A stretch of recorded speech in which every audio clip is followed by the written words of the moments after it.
Ñaawirde towndu Mali no namni pelle dawruɗe hokkirde kala ko ina gongina wonde ɓe keɓi balli tuggi hitande ujuna ɗiɗi ha hitande ujuna ɗiɗi e nogasi joyi ko adi nde lewru ndu no maaya ko ɓuri temdere e ardiɓe pelle dawru kolli anniya mum en wasdi jabtade. Amadou Koyta horejo fedde dawru ɓe SYLN Kora lundinde laamu ngu. soɓe jii jabude no mbawa jabude parce que gouvernement wi reno wawa parti politique wona présentant parti politique sana waɗa rapport mum tawa secrétaire chargé des questions économiques et financières a tawa trésorier général a tawa secrétaire permanent mono e kadi wadde réunion surtout 25 ans ɓe gaɗi ɓe mbi minen ka koɓe jiiɗi tan cour suprême waɗa appliqué loi waɗa appliqué droit. Wonande ardiɓe pelle dawru woɓɓe ɓattiɓe laamu faddew ngu ɓataki o siñinama ko adi nde golle mabɓe no dartini ɗum holli wonde ina hani ɓe laatina dalilaji ɗiɓe namna ɗi foof. Badra Aliou Sangare horejo alliance Mali Tagné.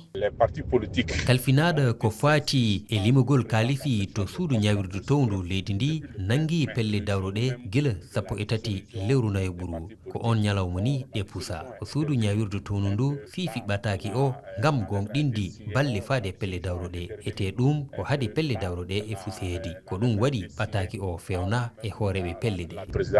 e andinde wonde saɗɗiji pelle dawruɗe ɗi 17 lewru jetaɓɓuri hitande ujuna ɗiɗi e joyi haade mum e momtede e hitande ujuna ɗiɗi e nogas e joyi ina fawno pelle dawruɗe hollidde hitande kala balle ɗe ɓe keɓi ko adi 31 lewru tataɓɓuru to ñawirdu towndu kadi ñawirdu ndu ne fawo cimtol mum ko fati e mum haade 31 lewru 12 e nder nden hitande wotere.